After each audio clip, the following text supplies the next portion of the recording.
Hello and welcome to Breaking Embargo. I'm Peter Barnes. That's Vlad from Vlad Talks. Let's get into it.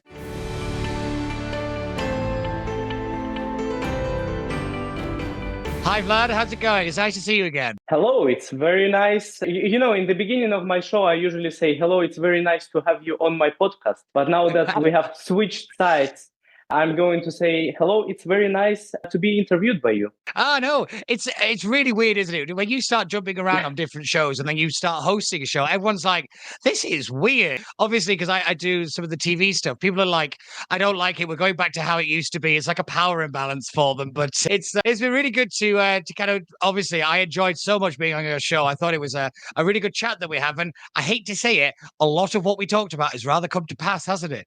Yeah. The world is moving very quickly. Yes, indeed. And when we look at the rising situation in geopolitics right now, it's very difficult to try and find a path through to understand how we've got here, and more importantly, where we're going. And I said very clearly in yours that this isn't the end of things. This is very much the beginning of things. And I think that is starting to dawn on a lot of people that these situations aren't going anywhere. They're only going to get worse, or we're going to get more of them.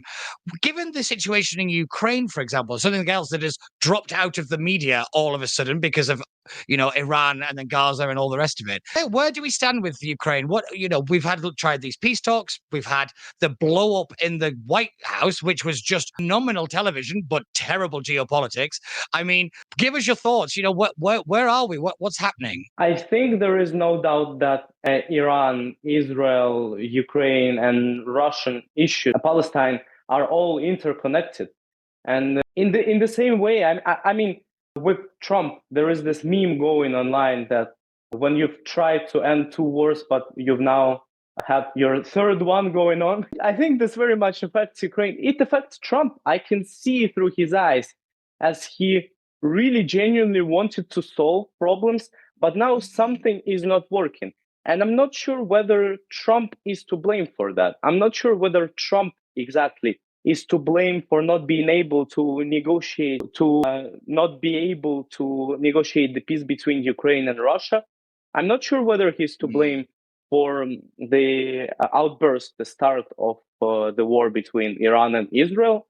And I'm not sure what he can do at this point. It seems like things are just going and it's very hard to stop them. But yeah, in terms of Ukraine and Russia, I think Trump is starting to get one important point. Is the classical thing in politics when a politician is trying to manipulate you through saying yes, I'm going to do this, in the same way as Putin is saying yes, I'm going to end the war, I'm going to go for peace. Okay, maybe peace for 24 hours.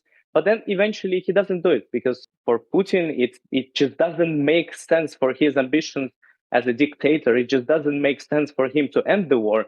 And unless Europe and the US make him end the war, I think nothing is going to change, unfortunately. Yes, I think to separate them out, I think the one thing Trump has got wrong is that for Iran, Israel, Gaza, this isn't territorial. This is ideological. This is religious.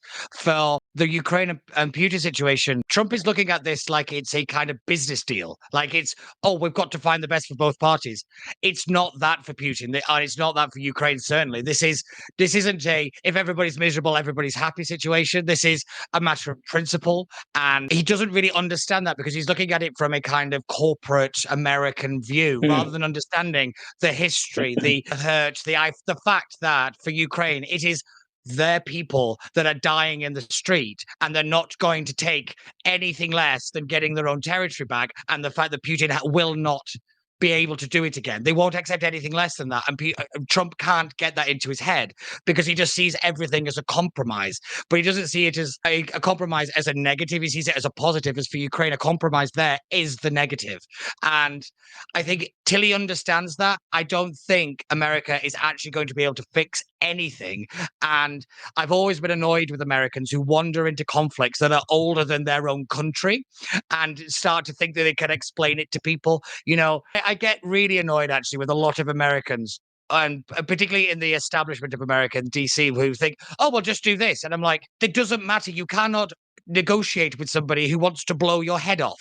And until you get that they want to blow your head off because of who you are, what religion you are, just the fact that they see you as a certain thing, you've got to get past, you've got to understand that. And if you don't understand that, you don't stand a chance of negotiating peace or negotiating any ceasefire. I mean, I don't know where you stand with the concept of ceasefires, but I always think there is such a pointless thing because one side is going to blame the other side for breaking. The minute the ink is dry on the piece of paper. Well, I mean, there was a point during the Second World War when Hitler said that the ceasefires or negotiations or any basically agreements are just a piece of paper. But I don't think that's true. I think countries nowadays tend to follow to a much bigger extent than they did in the past. And also we can see that the world is reshaping. Previously it was like if you're Haiti or if you're a small country, you basically have no weapons to fight back against the bigger countries that are going to inevitably invade you because of the piece of land they want and because of the resources and because of maybe the people you have. I don't know. But now it's actually the world we're living in is collaborative, and countries are starting to understand that from collaborating with Haiti, they will provide you more than they will take away. And it doesn't make sense to invade them and create such disparities between people while you can just collaborate and benefit both countries. I think because you mentioned obviously Iran and Israel and Ukraine and Russia, what many people don't get is the key difference between those two wars. So the key difference here is that Iran and Israel have been in the state of hatred and mostly war for ages, for tens of years. And Iran has been shouting death to Israel, death to America for a very long time. So people are very surprised that America is infuriated with them. But I mean that's a big statement. What do they call it? What is it? What is it Iran call? Is it the big Satan and Britain is the little Satan? I mean, talk about provocative language. But you continue. You can't say stuff like that. And in Ukraine, of course, we used to demonize Russia after 2014, after 2015, when our president, do you remember that? Do you know that our president has escaped to Russia? So it was ridiculous. We hated Russia since then. But of course, the important thing to understand is that many of Ukrainians have relatives in Russia and vice versa. So we kind of still have relations, and we kind of still have situations when people were dating, they were married, and they just are now separated with the war. You don't have that thing with Israel and Iran. I mean, correct me if I'm wrong, but you don't have a person that, as far as I know, I don't think there's many half Iranian. This person won't exist. And I mean, the fact that the sole fact that Viktor Yanukovych, who escaped to Russia, even won elections in Ukraine. The person who spoke Russian for the most of his time, who participated in Russian shows, Vladimir Zelensky, was elected as the president with one of the largest majorities in the history of elections, is actually quite crazy if you think about it. So Ukraine and Russia used to be tied very closely together, while, of course, Russia has torn those relationships, all possible relationships apart. And we had still a lot of trade going on with them, even after 2014, even after 2015. And Iran and Israel have none of that. Yes, it is interesting, actually, that the stark differences that really aren't discussed between those two. Too many people keep clubbing them together in a very lazy way. But the one incident that's happened, and I think it's really surprised me that it's not really escalated any further, and I'm very glad about it, is India and Pakistan. Now, we always talk with these two nations, when those two go at each other, that's when you start to panic. Because Western nations, nuclear power nations, won't use nuclear weapons. Their default position is not to use them, but will have them. India and Pakistan are not scared of it.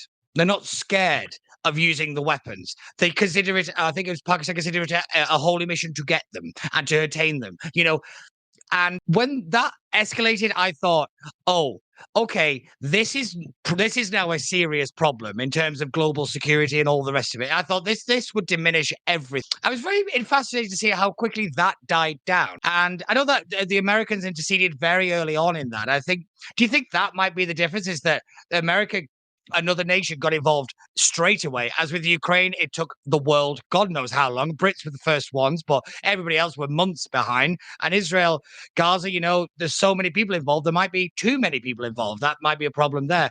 I'm just wondering, how do you think that the India-Pakistan situation ties into everything? Because it does seem to be just a little popovers, in this kind of same region, but it never flourished anywhere. To say that I understand much about India and Pakistani situation is to be lying. We need to understand that the information we get from media, because I have such a I'm from Ukraine, and I know much of the stuff that has been going on there, and I know about the Western world. But stuff that has been happening in India and Pakistan is just the battle of propaganda, I think. So who wins the propaganda war? But I think you made a very interesting point with America's involvement. Something that I've said on many talks that I've given, on many conferences that I've been invited to, on many interviews, is that Trump has been elected as the president of the US, and he actually does what is good for the US. Does that make sense? So because many people think nowadays that Trump has to do something that is good for other countries, for the UK, for Ukraine. I mean, it's outrageous because he's the president of the US. Of course, we get it. The US has been the global policeman for a very long time. We tend to rely on the US. The European Union, the NATO tends to rely on the US. Maybe the UK. Many countries tend to rely on the US in terms of its security. Of course, Ukraine very much is dependent on the US. We cannot just refuse, say, okay, Trump doesn't want to give us anything. That's fine. I mean, we're going to take from Europe. This cannot happen. We have to get along with the US. And just one point, I'm going to be very clear about it. One point we have to understand is that Trump does what he thinks best for the US, for the people of his country. And he does it in his own very way. And I think what people have voted for, in a way, they got it, which it doesn't happen with many politicians. If you see in the world right now, Trump will go down. Trump will go down as the most hated politician for doing exactly what he said he was going to do. We moan the politicians lie and they never do anything. They say one thing and do another. Trump said he was going to put America first. And in everything he's ever done, it has been America first, and yet everybody seems to have lost their minds over the fact that he's done the thing that he said he was going to do. It's a really good point, actually, that the world for so long has expected America to pick up the bill, to pick up the heavy load. And don't get me wrong, the largest economy, largest military, of course, are going to play a major role in stuff. But you're right. For the rest of the world to act in the way that it has, I think is a little bit childish. And the way the media has lost its mind. My God, I was in a particular newsroom. I won't say which one because I'd like to be invited back. But the way they spoke about Trump and Trump supporters, I was like, you don't get the fact that you're the reason people like him. The way you're talking about him is merely fueling people's hatred of you and love of him. And it is that startling lack of self-awareness that is I think I always say it should be studied for medical science because it's a fascinating thing to me. It's just like you cannot be this naive to think you could talk about somebody who other people admire and just think that those people are going to agree with you. It is amazing, but focusing back in on the Ukraine situation, but it seems to ebb and flow out of the news. We've got these kind of peace talks that are going on. Putin's pulled out of one. Zelensky seems to be all in. Again, we seem to be back to the propaganda war more than anything, but the actual fighting is still taking place. And where do we think that this is? When do we think? It's a silly question. When do we think this is going to end? But what do we think it will be a culmination of a moment where something beyond the pale might happen, and that is the moment where everyone goes, "Okay, stop." Because seems to me how this is only going to end, where something terrible has to happen for the world to actually grow up and say, we can't allow this anymore. This has got to stop, because people keep saying that and it drags on. And I always think, unfortunately, it takes a horrific moment for the world to come together. And despite how horrific this has been, it's not quite there yet for the world to actually band together. Okay, so there was a point when, first of all, the sole fact that Ukraine, a country like Ukraine, was able to defend against Russia when it was attacking it from Belarus, from the borders of itself, from Belarus, and from the sea, where we have little navy. We don't have much of it. Is insane. First of all, a lot of credit has to be given to our general back then, Valery Zaluzhny, who is now in the UK. I think he's working in the UK. Yes. Yeah. And a lot of credit has to be given to Zelensky and his people. But I think there was a key moment during this war in 2022, still relatively in the beginning, when Ukraine was starting to get the territory back, especially near Kharkiv. And it was given a lot of weaponry. It was given a lot of heavy weaponry. It was able to not only fight back, but attack Russia. And it started to seem that our army is so weakening that it will be impossible for them to hold on to their positions. But then, the US has said, well, what is going to happen if we're going to advance further? Oh, maybe there is a response coming from Putin. Oh, maybe it is going to be scary for us. And I mean, fair enough. They care about their own people in the same way as I care for the people of Ukraine. They care. The president of France, for example, Macron, cares about the people of France, and for them to vote, to elect him, to re-elect him the next time, to have a lot of support. So he doesn't want to make certain moves that will possibly provoke Russia, into a much bigger war with France. He doesn't want that. Okay, fair enough. But what we have seen is Putin is very, very unlikely, actually, to respond and to attack many countries at the same time, to attack Britain, do something outrageous. It is very unlikely. And I think during these negotiations, which are not many people believe in them, not many people believe in the fact that something was going to be achieved in Istanbul. Not many people. Just to interrupt there really quickly, I have to admit the people that don't seem to have any faith in them are the same people that said that they would never get in the room in the first place. So they just seem to be a perpetual critic. And I'm like, at some point, you maybe have to realize that you might have got something wrong. And I do have to admit, I see these people all the time say, it's never going to get anywhere. I said, well, you didn't think they were going to happen in the first place, let alone reach any agreement. So, we got to give things time. We got to give things a chance to even try. It's the whole thing of give peace a chance. You've got to allow people to negotiate. But sorry, I cut you off there. It's just one of those things. I see the same criticism all the time, and it drives me up the wall.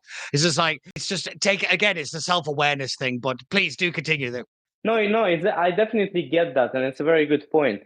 And on Zelensky, coming back to the point I was going to make on Zelensky on negotiation, I think he's making a very smart move that not many people actually see in this war. He's saying, Trump, I'm available for negotiations anytime you need. I'm ready to come to Paris, to Istanbul in person. The president of Ukraine, will come in person, not send my delegation. I will come there. I will come to Washington. I will come anywhere. I will call. I'm ready to speak with Putin in person with him, even though he has a lot of hatred, I'm sure, and for the way he's treated his country and with little respect and its people. But he's making a very smart move because this is sending the message to Trump saying that, well, Zelensky is ready to solve it. How about Putin? And there was a moment during these negotiations prior to Istanbul when it was up to Putin to decide whether he was going to go to Istanbul or send his delegation, which is automatically, of course, if he sends his delegation, it means he's not going to agree to anything. Yeah. So this is the deciding moment. Brilliant. Yeah, I was going to say, it was brilliant statesmanship, as we call it. It's a brilliant way of indicating to Trump, look, this is what's happening. And Putin got rather boxed in here. And I think the one thing that Trump did with Zelensky in terms of the White House situation, for me, was more of a kind of a realization that it's not that Zelensky needed America and that Ukraine needs America. And I think that was a way for Trump to kind of play to his own audience, to saying, look, I've stood up to him. I've done this. A lot of it was kind of domestic politics, not geopolitics. I thought the way J.D. Vance behaved in that clash was childish and a little amateurish, if I'm being honest, saying, oh, you should come here and say thank you. Well, you don't thank the fire brigade for putting out your house when it's on fire. That's your job. I thought that was just a little odd and just weird. I think that was a bit of a kind of like bowing at the Trump's feet thing. But I think you're right in terms of the delegation game. I thought that expertly played, because you're right. If he doesn't go himself, he's not serious. And, for a long time, people always said that Trump had kind of let Putin get away with things. But I think what's happened is he's allowed Putin to kind of hang himself by saying, I'm not going to go. And when, I think a lot of this has been orchestrated behind the scenes. And a lot of it has been like a kind of show for the media. I don't think it's gone perfectly to plan, but I think a lot of it is a plan. And I think it's working, but it's whether it's working fast enough. It's my big fear is, can Ukraine hang on?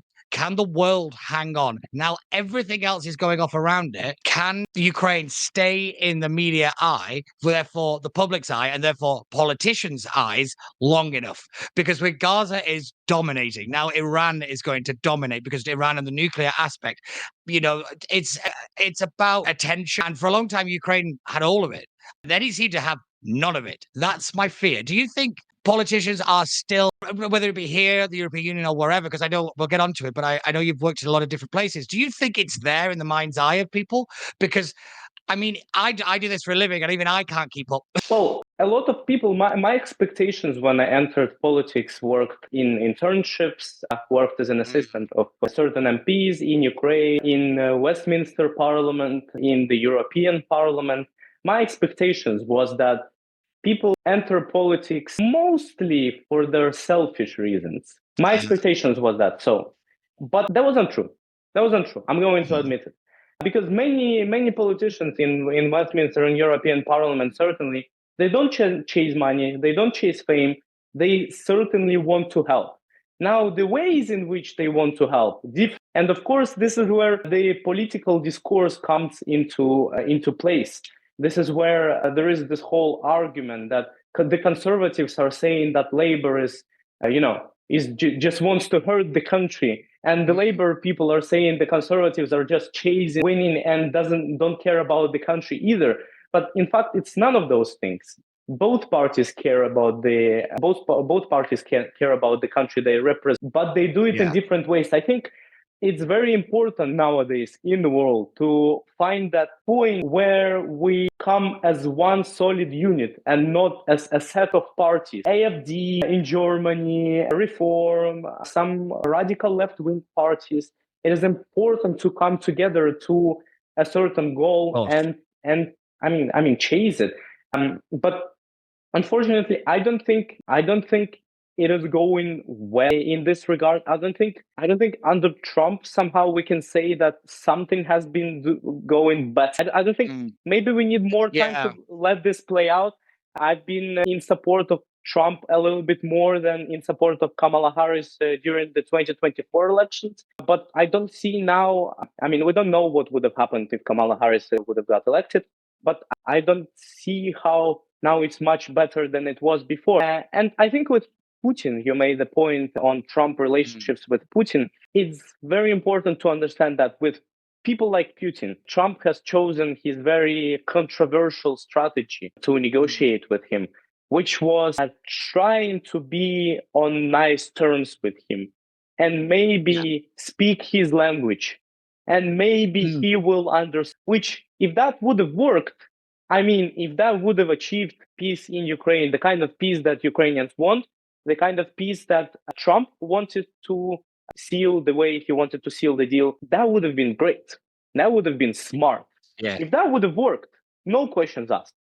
For me, right, for a person that's I need to solve this. I approach the things from this point of view. I need to solve this. The ways in which I can solve this can vary. But if I solve this, nobody can say, oh, you solved it in the wrong way, you gave in to, whoever. I solved it. But the issue now is, of course, that Trump hasn't solved it. And he has promised to end the war, but he hasn't.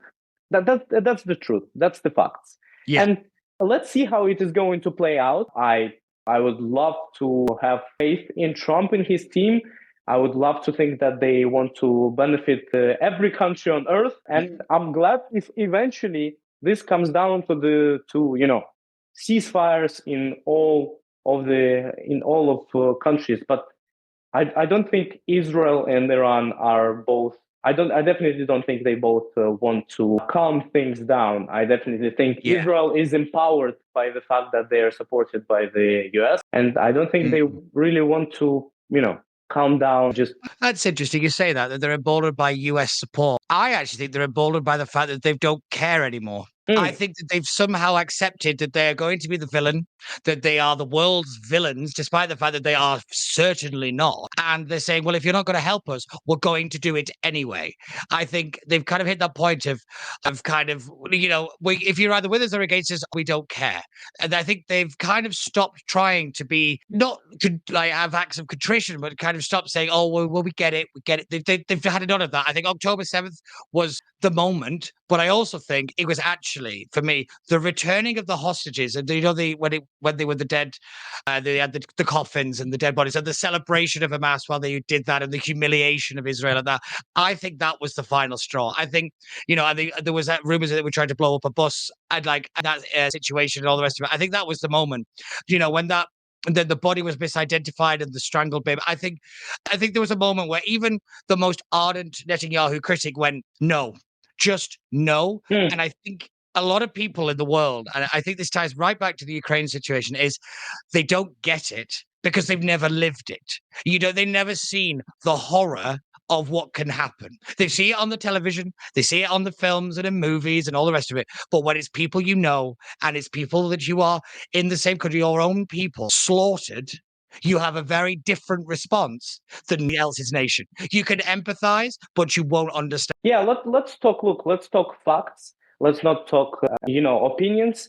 And the facts are, ever since the existence of Israel, they have been attacked by so many countries. They have been hated by so many countries. And the facts are, they have been attacked first, but it has been horrible for them. So they have that survival instinct that when they need to survive in whatever it will cost them, whatever they will need to do, they need to survive. That's how Israelis think. That's how they think. And I can understand that. I mean, Ukraine was attacked by Russia. They were attacked.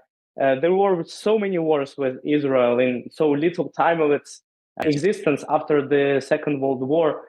The 6-day war was like, it was when I read about it, each time I read about it, I was like, how are they able to pull this off? How is this possible? Yes, exactly. I know. Don't you have that? I know. Oh, I all the time. I also somehow kind of forget that it's not that long ago. In the grand scheme of things, all this stuff is in the past. It's not really, and I think people's concept of history is very narrow.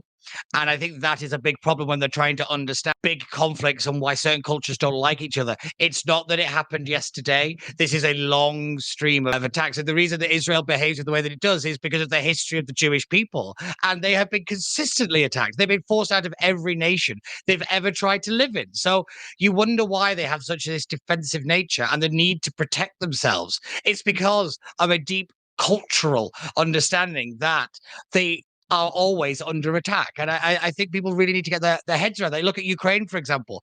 Their need for the security agreement is because of history. It's because, it has happened again and again and again where Putin or Russia or whoever has wandered into Ukraine and started a war and has attacked its own people. It needs it for its own security, given its history. And people think history is about 2 weeks. It's not. But Vlad, honestly, we could talk about this till we run out of oxygen. It's been great to catch up with you. I've been loving Vlad Talks. I will leave all the details for Vlad's podcasts and YouTube down below. Thank you so much again, and do join us next time. Thank you so much for having me. It has been awesome.